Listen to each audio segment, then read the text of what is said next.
kultuuriminister, ajaloolane Tõnis Lukas. Paar päeva tagasi tuli jälle Kremli poolt uudis, et Jaan Tõnisson on justkui NKVD informaator olnud, agent. See ei ole nüüd esimene kord, kui Aleksandr Tjukov, nii-öelda ajaloolane, on selliseid väiteid esitanud. Kreml aasta alguses süüdistas Poolat teise maailmasõja algatamises. Mis toimub? Kuidas te asja vaatate? See on Kremli tavapärane strateegia, et püütakse murendada müüti, et teha üht rahvast kaitsetuks.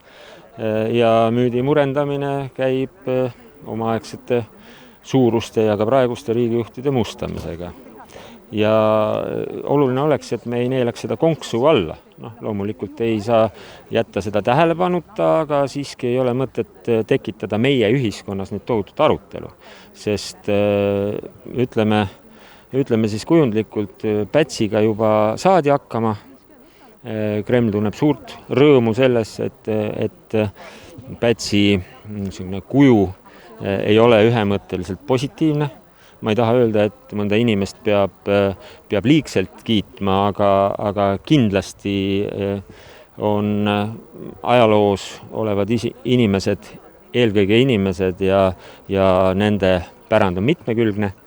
Tõnisson kui aatemees, kelle kuvand on laitmatu Eesti ühiskonnas, nüüd on Kremli järgmine eesmärk purustada see. Kuidas me saaksime oma müüte kaitsta? Esiteks, ma ütlesin, me ei tohi seda konksu alla neelata ja minna paanikasse ja hakata nüüd tõestama midagi. Meie ajaloolased teevad tööd ja kui meil ei ole teada midagi sellist, siis ette söödetud jutud, et keegi oli informaator, reetur, luuraja, need ei ole mõtet levitada enne, kui me ise leiame nendele mingigi kinnituse. Ja teine asi on see, et me peame olema oma tões kindlad, meid okupeeriti, meie riigijuhid saadeti asumisele ja tapeti, seesama Jaan Tõnisson okupatsiooni võimu poolt vägivaldselt, meie riik heideti põrmu vägivaldselt ja see on peamine, mida me ei tohi unustada. Kõik muu inimlik seal sees, sellega võib tegeleda, aga peamine on, et me oleme oma tões kindlad. Miks Kreml just sel aastal väga aktiivselt just teise maailmasõja teemadega tegeleb? See on nende oma müüt. Teise maailmasõjaga seonduv on see, millega Kreml ühendab oma rahvast ja püüab ühendada siis ka selle mitte just müüdi, aga nende meeles kangelasteo külge oma rahvusvahelisi suhteid.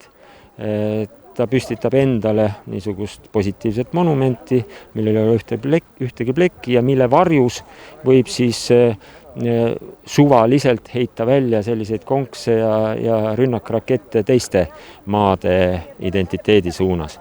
Nii et see on Kremli oma müüdi loomine ja seda luuakse, nagu ka Moskva ja Venemaa ajalugu on näidanud teiste rahvaste arvelt.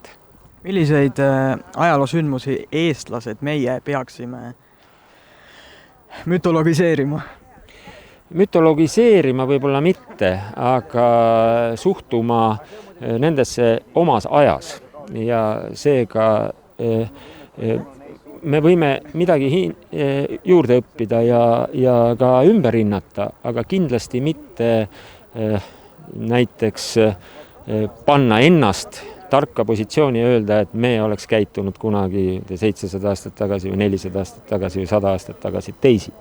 Kõik sündmused on omas ajas, kahtlemata muistne vabadusvõitlus, oma ajas kindlasti Jüriö ülestõus,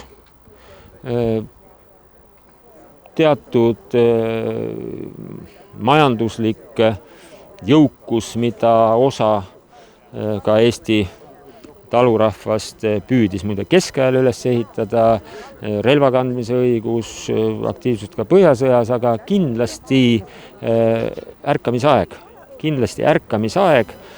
kõigi oma aatemeestega ja majandusmeestega, sest siis tekkis terviklik ühiskond, kus on kõike vaja. On vaja tarkust, haridust, aateid, aga kõik see püsib kohalikul eestlaste oma majanduslikul jõukusel. Ja seda tervikut tuleb meil hoida ka tulevikus. Selleks tuleb tunda ajalugu. Aitäh! Kõike head!